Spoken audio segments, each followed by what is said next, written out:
എടി ചെത്തി മുല്ലേ ചെമ്പരത്തി അത്തം പത്തും കൊണ്ടോരുത്തി മുറ്റത്തെത്തി പറ്റക്കെത്തി ഓണത്തിരുവോണക്കാലമെത്തി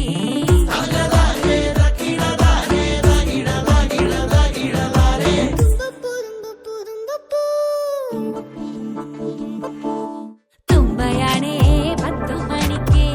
അത്തമെത്തേടൊത്ത നടുക്കെ ചെത്തിയാനേ നല്ല വിധിയെ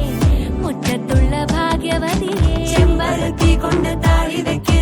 നന്ദ്യാർ വട്ടത്തിൽ കണ്ണെഴുത് ശംഖു പുഷ്പം പേരു തോർമ തന്ന് മുക്കുറ്റി കൊണ്ടു മുറി ഉണക്ക്